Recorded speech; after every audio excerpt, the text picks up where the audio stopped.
Okay, have and have not fans, this video is a little off script, if you will, because it's not so much about a theory about the haves and the have nots or any other Tyler Perry show. It's pretty much addressing a question that I get frequently either on my blog post, and I'm actually quite surprised because I haven't written a have and a have blog in a while since I transitioned over to YouTube. So it's pretty cool to kind of check on my WordPress, every once in a while to see if it's still, getting steam, and it was actually doing pretty well. I mean, because again, the transition from WordPress to YouTube wasn't really easy.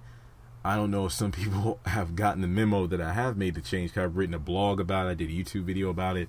But in any case, the theme of this video is in regards to, hey Jeremy, do you work for Tyler Perry Studios? I even think I did a video stating that I don't, so I just wanted to readdress that.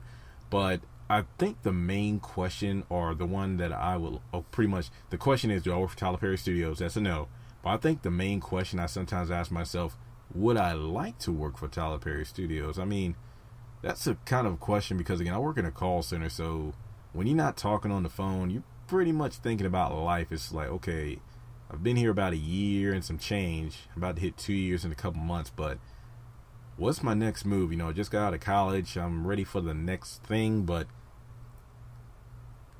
I don't know what that is quite yet. I mean, I'm 24, just trying to figure out life, no kids, no wife. So again, it's pretty much just me trying to figure out, what's the next big thing. So I sometimes think about it. What would it be like to work for Tyler Perry? I mean, I can imagine it being a fast-paced environment, but I love those kind of challenges because I feel like that pushes me to the next level in terms of my creativity, adapting to new situations. And again, when you just look at his TV shows, the fact that you go back to his plays and the movies, which started it all, but arguably, they're quite predictable. But that, it depends. I don't really pay attention to critics in terms of, how they rank Tyler Perry. If I like a movie, I like a movie. But yeah, you can, pretty much argue, or most of the time agree, that his plays and movies were pretty much predictable in the outcome, especially because the movies are based off the plays with their own little twist and whatnot, where you can take one movie, but it has elements of 2 or 3 of his plays. But that's when the haves and the have-nots came in. That was the game changer in regards to, this isn't Tyler Perry in a wig. This is a legit soap opera / drama. Not a daytime drama, but a nighttime drama. And I feel like that was the evolution of Tyler Perry Studios in regards of, a guy in a wig and a dress who pretty much wrote this amazing hit TV series that personally to me is above everything else. I mean, respect to the plays and the movies because that's how we got started. I just felt, again, personally, that the haves and the have-nots just took everything to a new level. And I just imagine that the cast and crew have an amazing time. I know they work hard because, I love looking at behind the scenes things like, let's say if a couple of the cast members of a TV show are on like a daytime talk show or whatever, just hearing them for like 5 or 10 minutes talk about the environment is really cool because, again, these are actors, actresses that have been in the game for, some are fresh on the scene, others have been in the, acting business for quite some time. And I just think about Crystal Fox whenever she comes on the screen, and I'm fortunate enough to have the time to go home to watch the haves and have-nots with my mom because we live an hour apart now. Every time she comes on there, it's just amazing to see her because I think about being a kid with my mom watching In the Heat of the Night. So Sunday after church, my mom watching In the Heat of the Night marathons. I'm just thinking, look at Hannah up there being a cop. So I just loved, and if I'm not mistaken, Peter Peros was in Knight Rider because I loved that show as a kid. So it was cool to see actors and actresses who've been in the game for a while, who you might not seen in years, come back as big stars on this show. So just hearing them talk about how their experience working with Tyler Perry differs from other directors that they work with is pretty unique. And I think one of the most impressive parts of the cast members of a show or shows is that they seem like one big happy family. I mean, in a business like Hollywood and whatnot, or in this case Atlanta, it's just pretty cool to see that all the cast members on the show generally seem to be getting along.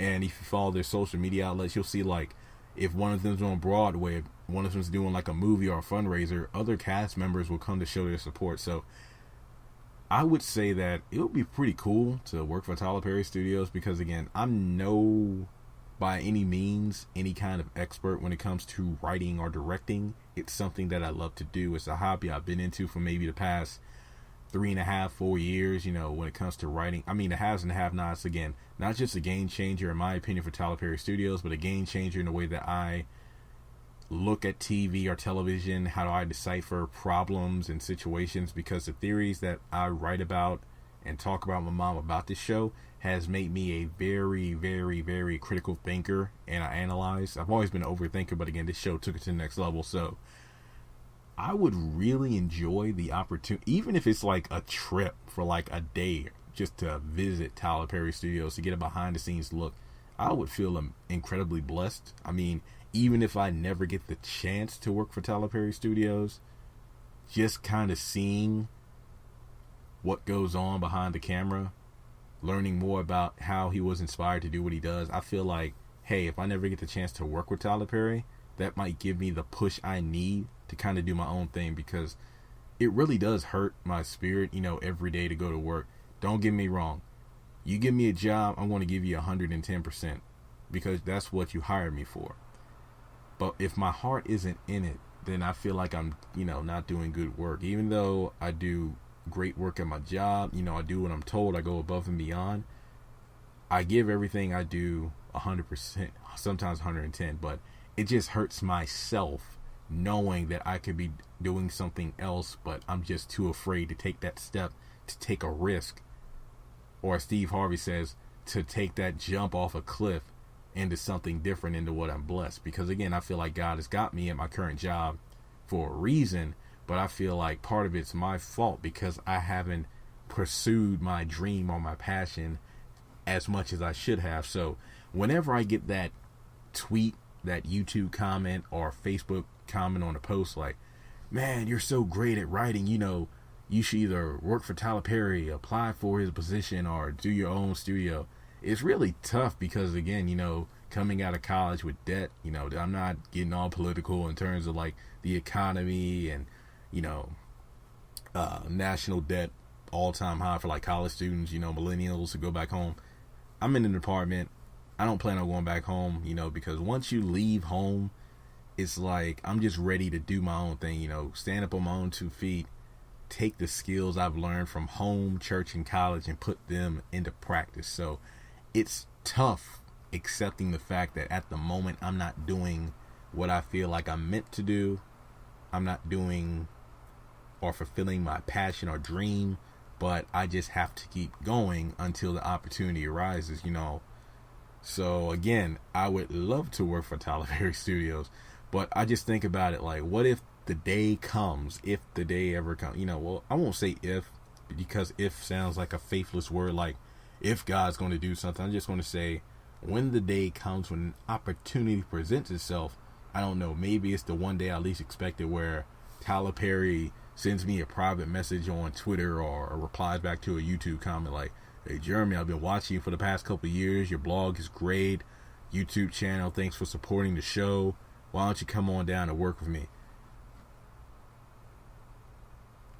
I can't imagine that because I live in Virginia. So a move like that, from like picking up everything and leaving a place that I know for a place that's new, but new opportunities, that's scary. I mean, I've always been the kind of person where, it's like they say, be careful what you wish for and pray for because you just might get it. I always feel like whether it's like a new job or a relationship or opportunity, right when I get to that finish line of, if I cross this line, this is new territory that I'm unfamiliar with. It's a change that could be for the greater good for myself, but I'm just afraid to make that one leap. So I don't know because again, I never know what opportunities may arise when it comes to this kind of thing, because again, in the world that we live in, social media plays a huge effect on, you can go viral just from one little dance, one little video. But I want to make, if I ever do get famous, I want to make an impact. I don't want to have like 24, 48 hours of fame from like a random video. I want to leave a lasting impact. And again, just respecting Tyler Perry for what he does, because his shows are hilarious or serious or full of drama, but they have wholesome Christian values. And life lessons. I think that's what really makes his shows so great. And it has and have nots. It's like there's so many different or diverse characters that people can relate to in today's world, and that's why I feel like it really has that lasting impact. So even if season 5 is the last season of the show, I don't think I'll forget the haves and the have nots for quite some time, because it just helped me elevate my game in terms of being creative and getting myself out there. So this video ran a little longer than expected, but again, I like doing this video because, again, it was all script. It wasn't about theories. It's just responding back to what the community has presented me with so many times in regards to, hey, do you work for Tyler Perry Studios? No, I don't. Would you like to work for Tyler Perry Studios? Yes, I would. But it's just a matter of, taking that leap of faith, because you never know what's going to happen next. So that being said, I'm going to bring this video to a close, and I'll see you all next time.